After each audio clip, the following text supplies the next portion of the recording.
Snakebite envenomation is a major neglected tropical disease causing significant global mortality and disability. India accounts for nearly 50% of global snakebite deaths, with the big four snakes responsible for the most severe cases. These are the big four snakes responsible for the severe cases in India. Snake venoms may be hemotoxic, neurotoxic, or cytotoxic, leading to coagulopathy, paralysis, tissue necrosis, and multi-organ dysfunctions. These systemic effects can extend to ocular tissues also. Venoms are rich in protein and peptide toxins that have specificity for a wide range of tissue receptors, making them clinically challenging and scientifically fascinating. Common ocular complications are ptosis, ophthalmoplegia, retinal or vitreous hemorrhage, optic neuritis, uveitis, secondary glaucoma. Many of these complications are potentially reversible if detected early. Early ophthalmic assessment of the envenom patients can help detect reversible complications such as uveitis, glaucoma, optic neuritis, thereby preventing permanent blindness. Aim and objective is to study the occurrence of ophthalmic manifestations in patients bitten by venoms. Materials and method. This is an observational study conducted in Department of Ophthalmology, Jubilee Mission Medical College, in 43 patients. Patients who present within 72 hours of a venomous snake bite were included in the study. Patients having previous ophthalmoplegia, myasthenia gravis, Guillain-Barré syndrome, patients having hemophilia, sickle cell anemia, or any other bleeding discariasis, non-venomous snake bite were excluded from the study. Method of data collection. All the patients with venomous snake bite were included in the study. Initially, demographics were recorded and detailed history were taken. Then an informed consent is obtained and ophthalmic examination, including anterior and the posterior segment examination, were done at the time of admission, 72 hours, and at the time of discharge. Results: 35 of the 43 patients were males and rest of the 8 were females.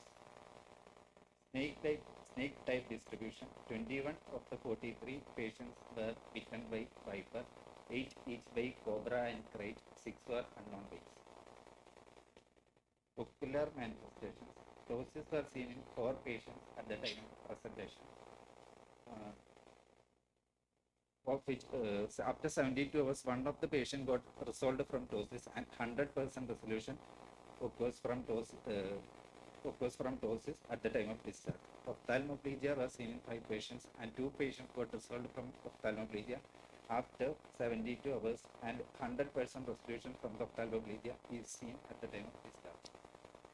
Subconjunctival hemorrhage were seen in 1 patient at the time of discharge and it persists till the time of discharge. Macular edema was seen in 1 patient at the time of presentation and it persists till the time of discharge. Ptosis and ophthalmoplegia were seen in cobra bites. Subconjunctival hemorrhage and macular edema were seen in viper bites. This is the OCT macular image showing macular edema in patient bitten by viper.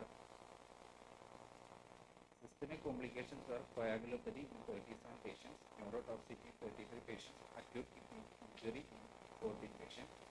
Chi-square test showed no statistically significant association between systemic complications and ocular involvement. Independent deep tests comparing time-related variables like time to hospital and time to anti-venom between patients with and without ocular involvement showed no statistically significant differences. No cases of hypema, shallow anterior chamber, vitreous hemorrhage, or macular infarction were observed in our study. No cases of RAPD were detected in our study. Visual prognosis was good in all patients with anterior segment involvement with complete resolution. The ophthalmic manifestation in snakebite or is a significant cause of morbidity. Ptosis and ophthalmoplegia are well-known manifestations following bite of the cobra. The reason of ophthalmic involvement could be due to the snake venom. Praveen Kumar KV et al. Reported snake bite can result in significant ocular morbidity in majority of the patient, but spontaneous recovery with anti-snake venom, steroids, and conservative management result in good visual prognosis. KSOS et al. Reported the viperidae venom causes serious vasospasm, endothelial damage, and increased vascular permeability, and resulted in edema in the ciliary body and the iris. Conclusion: out of the total of 43 patients studied, 6 had ophthalmic manifestations in snakebite. This shows that ophthalmic manifestations can occur in poisonous snakebite. Early detection can prevent development of further complications and improve the final visual outcome. These were my references.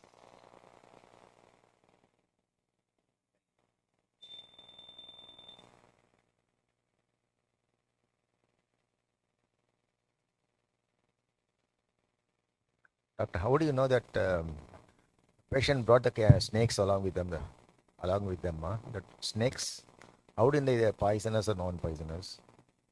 By seeing the patient. Patient is showing if any envenomation signs only. No. How do you? Patient may not bring the snakes and all after the bite. It's very rare. But how do you know just by seeing the bite site location? Is it possible?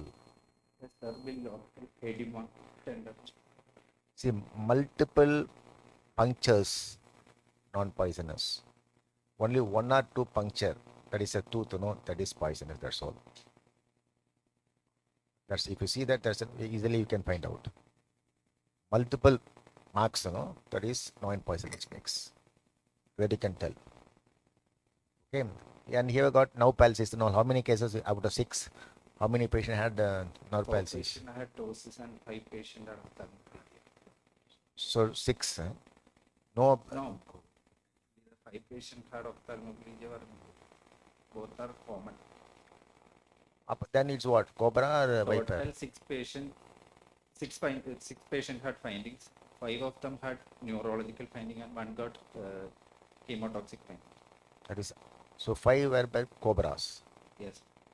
Only 1 viper. Right.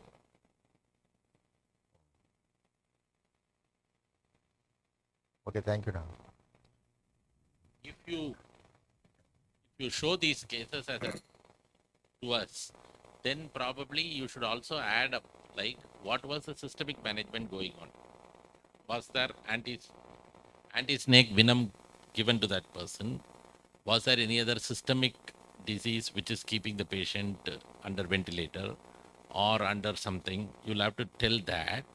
And in that perspective, divide amongst the neurotoxic and hemotoxic cases and give us a flow. That is a better way to do a cross-sectional study than to do this. Looks almost anecdotal.